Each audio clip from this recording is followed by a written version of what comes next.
얼마 전 있었던 찜찜한 영수회담이 역시 생각대로 뒤끝이 장렬합니다.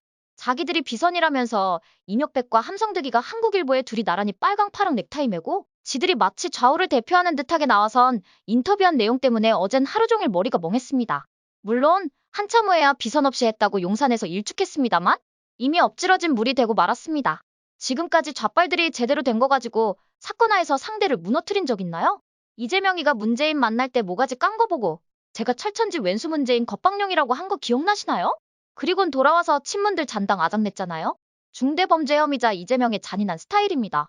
먼저 상대를 죽이기 전에 먹잇감을 눈으로 확인하는 버릇이 있나 봅니다.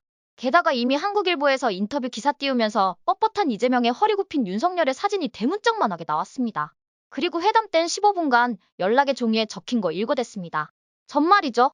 이런 장면부터 모든 게 철저하게 기획됐다고 생각하거든요. 여기에 윤석열 대통령이 당한 듯합니다.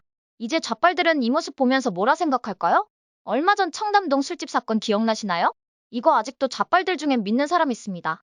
이게 바로 지속적으로 세뇌시킨 효과입니다. 이제 좌빨들이 동원할 수 있는 모든 매체를 동원해 반복적으로 나발을 불 겁니다. 분노한 허접대기 우파의 생각은 이들에겐 안중에도 없습니다. 이제 윤석열 대통령은 스스로 사면 초과의 상황을 만들었습니다. 지켜주지 못하고 보여주지 못해 실망한 우파도 윤석열 대통령의 주변에서 떠나고 있습니다. 이런 극단적인 상황을 극복할 수 있는 유일한 길은 문재인 여적 처벌을 시작으로 좌빨 속의 디글디글한 범죄 혐의자들을 대한민국 헌법이 정한 절차에 따라 단죄하는 것뿐입니다. 이게 어쩌면 윤석열 대통령에게 주어진 마지막 기회 아닐까요? 정치 초년이라 실수했다는 변명은 역사에 먹히지 않을 겁니다. 박정희 대통령께선 전문 정치인이셨나요?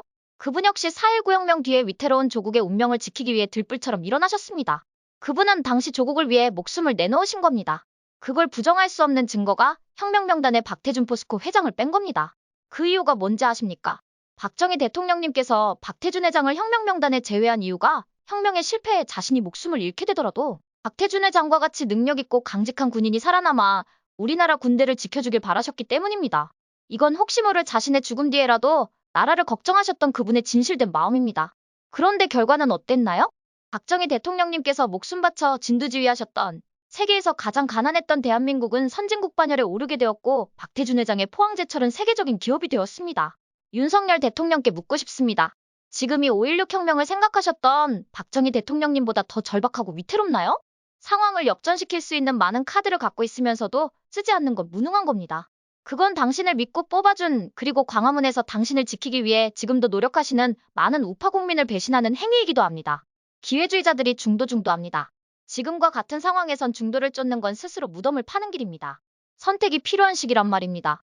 그리고 선택했다면 좌고우면하지 말고 과감하게 나가야 합니다. 전 윤석열 대통령이 자신이 갖고 있는 마지막 히든카드를 조국을 위해 쓰길 간절히 바랍니다. 그게 검사 시절 말했던 사람에 충성하지 않는다는 말을 지키는 길이기도 할 겁니다. 어떠세요? 시청자 여러분도 저와 생각이 같으신가요? 그럼 좋아요하고 구독 한번 꼭 부탁드릴게요. 시청해주셔서 고맙습니다. 전 리포터 헬이었습니다.